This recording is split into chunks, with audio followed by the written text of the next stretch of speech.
Doldur abi.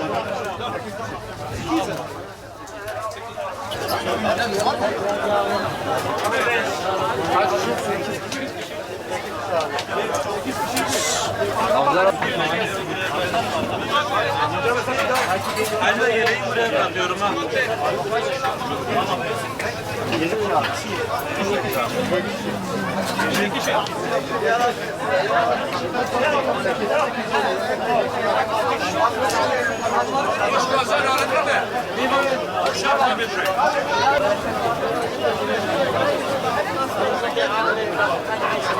Abi 10 kişi.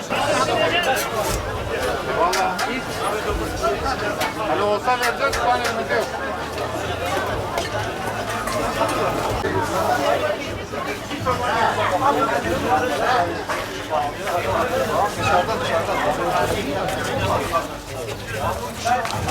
Hadi anlamda.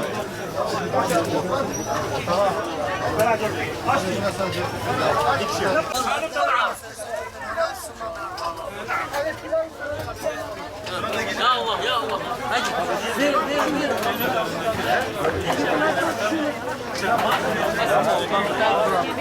Ver. Hadi. Abi 5 kişi. Hadi ya Allah.